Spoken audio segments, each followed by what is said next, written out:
नमस्कार मंडळी, कसे आहेत सगळे? अंतरा फूडी व्लॉगमध्ये तुमचं स्वागत आहे. तर आज मी तुम्हाला दाखवणार आहे मस्त असं झणझणीत आणि चटपटीत शिराळ्याचं भरीत. तर इथे मी ही शिराळी घेतलेली आहे, स्वच्छ धुवून घेतलेली आहे आणि जरी ती जाडसर दिसत असली तरी यातून पूर्ण कोवळी आहेत आणि सगळ्यात महत्त्वाचं पावसाळ्यातील आता गावठी आहेत. तर चला, इथे मी हे भरितासाठी मसाल्याचं साहित्य घेतलेलं आहे.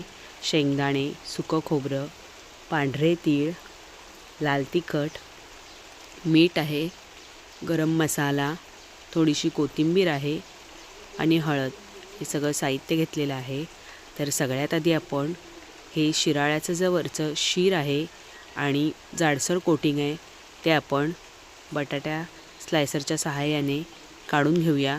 तर इथे मी हे या पद्धतीने पूर्ण काढून घेणार आहे.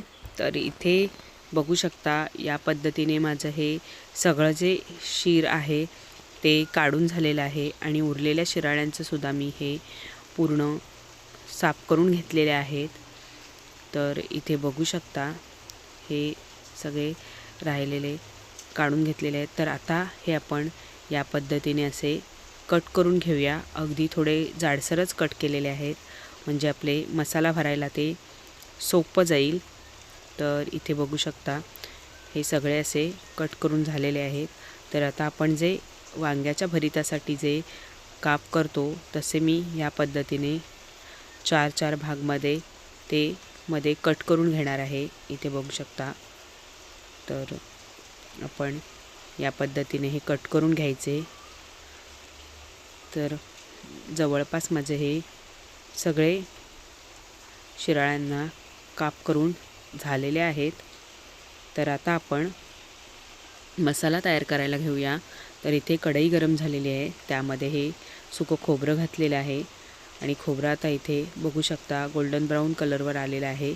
तर ते मी काढून घेतलेले आहे. आता आपण घालूया शेंगदाणे आणि शेंगदाणे देखील छान भाजून घेऊया.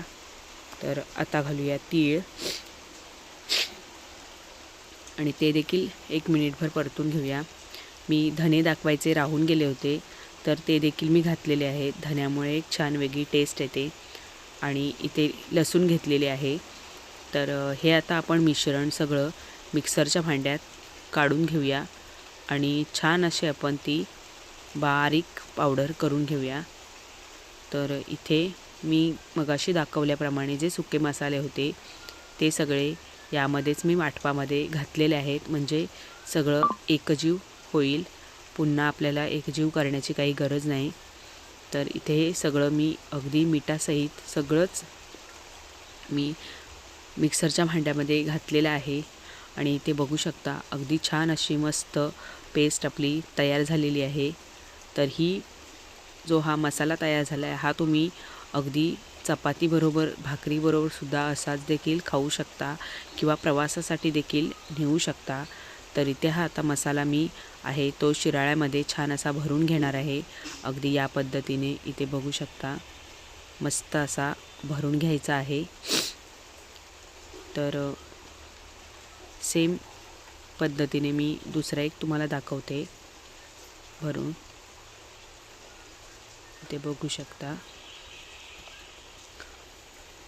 तर अगदी सगळे शिराळे माझे हे असे मसाल्यामध्ये भरून झालेले आहेत.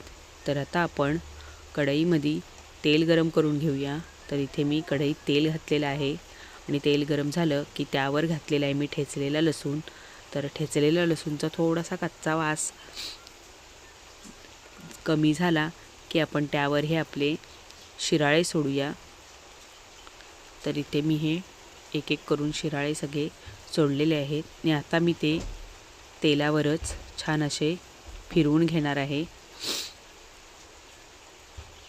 तर इथे हे या पद्धतीने छान असे मसाल्यामध्ये फिरवून घेणार आहे.